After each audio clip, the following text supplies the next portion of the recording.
Video बनाने जा रहे हैं, बातें भी। हेलो दोस्तों, मैं प्रकाश सर आप लोगों को अनेक शब्दों के लिए एक शब्द का सीरीज लेकर के चल रहा था। पिछली क्लास में भी कुछ क्वेश्चंस कराए थे। ये सारे क्वेश्चंस वो हैं जो आपके बैक ईयर में पूछे गए क्वेश्चंस हैं। तो उन क्वेश्चनों की तरफ हम आप लोगों को क्वेश्चंस बताने के लिए हर क्वेश्चन का आंसर बताया जा रहे हैं।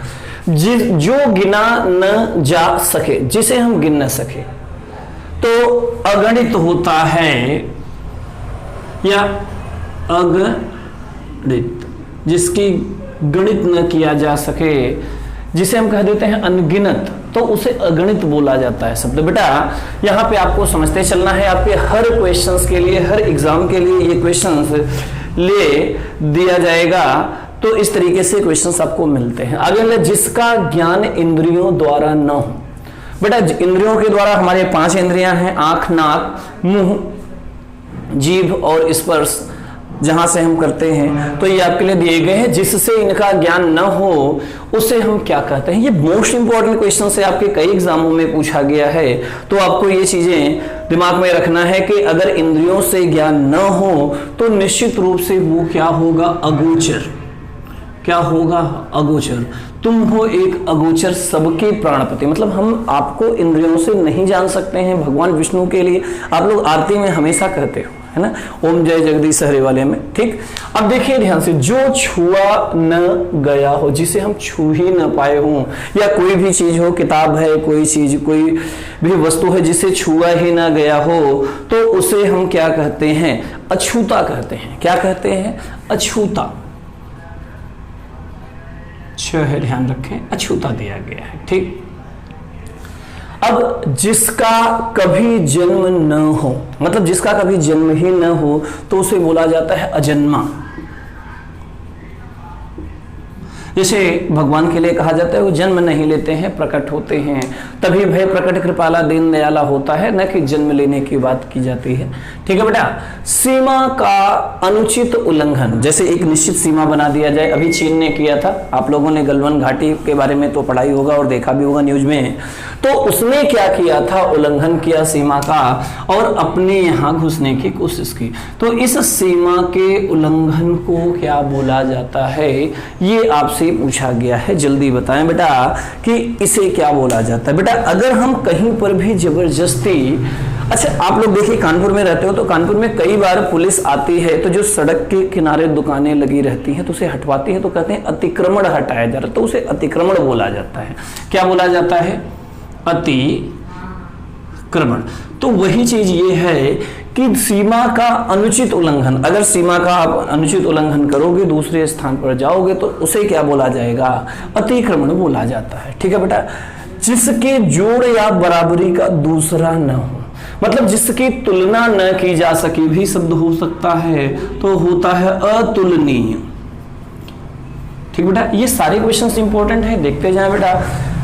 वह स्त्री जिसका पति दूसरा विवाह कर ले, मतलब एक स्त्री हो, उसका पति, एक शादी तो हो ही चुकी, तभी तो उसकी स्त्री है, लेकिन उसके पति ने क्या किया कि दूसरा विवाह कर ले, तो उस स्त्री के जो पहली स्त्री होती है, उस स्त्री को क्या कहा जाता है। बड़ा इस क्वेश्चन का मोस्ट इंपॉर्टेंट है, जिसे आपको बताना है। जल्दी बताइए बेटा, जल्दी जल्दी जल्दी। वह स्त्री जिसका पति दूसरा विवाह कर ले, उसे क्या बोला जाता है। बेटा मोस्ट इंपॉर्टेंट है, इसे देख लेना। इसे बोला जाता है अध्यूढ़ा।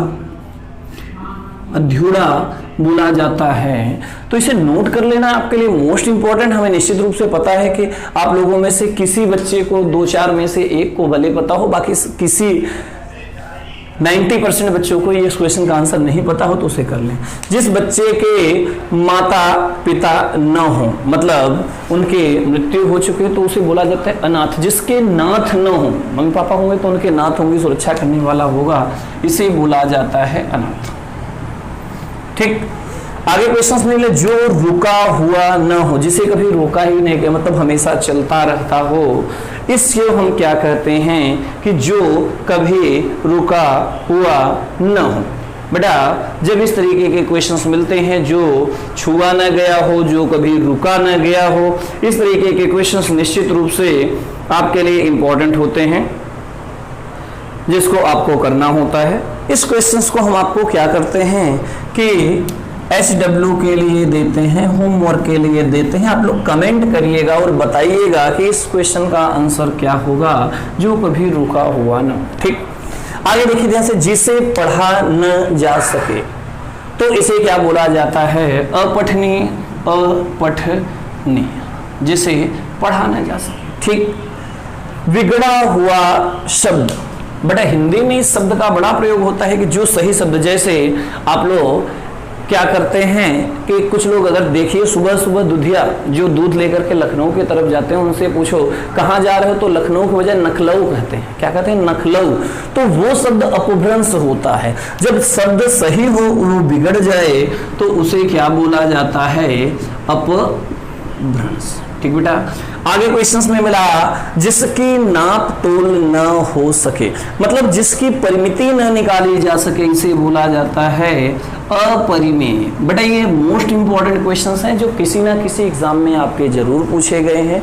बस आपको क्या करना है, अगर ये क्वेश्चंस आपको इंपॉर्टेंट लगते हैं तो आपको क्या करना है? लाइक करना है, शेयर करना है और कमेंट करिए कि हमें वीडियो अच्छा लगा। तो आपको लगातार ऐसे ही और सारे क्वेश्चंस मिलते रहेंगे। ठीक बेटा, आगे दिया गया शिव की उपासना करने वाला। हाँ बेटा, तो सावन का सोमवार अभी परसों ही था, पहले सावन का सोमवार। तो आपको करना क्या है कि जब भी इस तरीके के क्वेश्चंस मिले, जो भी व्यक्ति शिव की उपासना करता है वो शैव कहलाता है, जो विष्णु की उपासना करता है वो वैष्णव कहलाता है, और जो दुर्गा शक्ति की उपासना कहलाता है वो शाक्त कहलाता है। ठीक है बेटा, अब देखिए ध्यान से, जिसकी संख्या सीमित न हो, मतलब असीमित, असीमित इस तरीके से हो जाएगा। आगे दिया गया है असीमित, जो बांटा न गया हो, मतलब अलग ना किया जाता है, तो इसे विखंडित बोला जाता है। विखंडित। तो ये आपके लिए क्वेश्चंस दिया गया है। एक क्वेश्चंस 9 नंबर आपके लिए कार्य में दिया गया है HW के लिए। तो आपको करना क्या है? कमेंट करना है। बाकी कमेंट में अगर आप लोग सही बताते हो तो इस क्वेश्चंस को हम आप लोगों को क्या करेंगे? आंसर्स बताएंगे। क्वेश्चंस क्या है? जो रुका हुआ न हो, या चलो हम आपको आंसर बता देते हैं। इसे बोला जाता है अनिरुद्ध। अनिरुद्ध मतलब जिसे अवरुद्ध न किया गया हो उसे बोला जाता है अनिरुद्ध, मतलब जिसे रोका न गया हो। ठीक बेटा, तो ये आपको वीडियो कैसा लगा? आपको सबसे पहले क्या करना है? सब्सक्राइब करना है और लाइक तो सबसे पहले कर दें बेटा, थम्स अप कर लें, ये सबसे ज़्यादा इंपॉर्टेंट है आपके लिए, चूंकि यही हमें भी अच्छा लगता है। तो आपको लगातार इस तरीके के वीडियोस आपको मिलते रहेंगे। ओके बेटा, मिलते हैं अगली क्लास में। ऑल द बेस्ट एंड जय हिंद।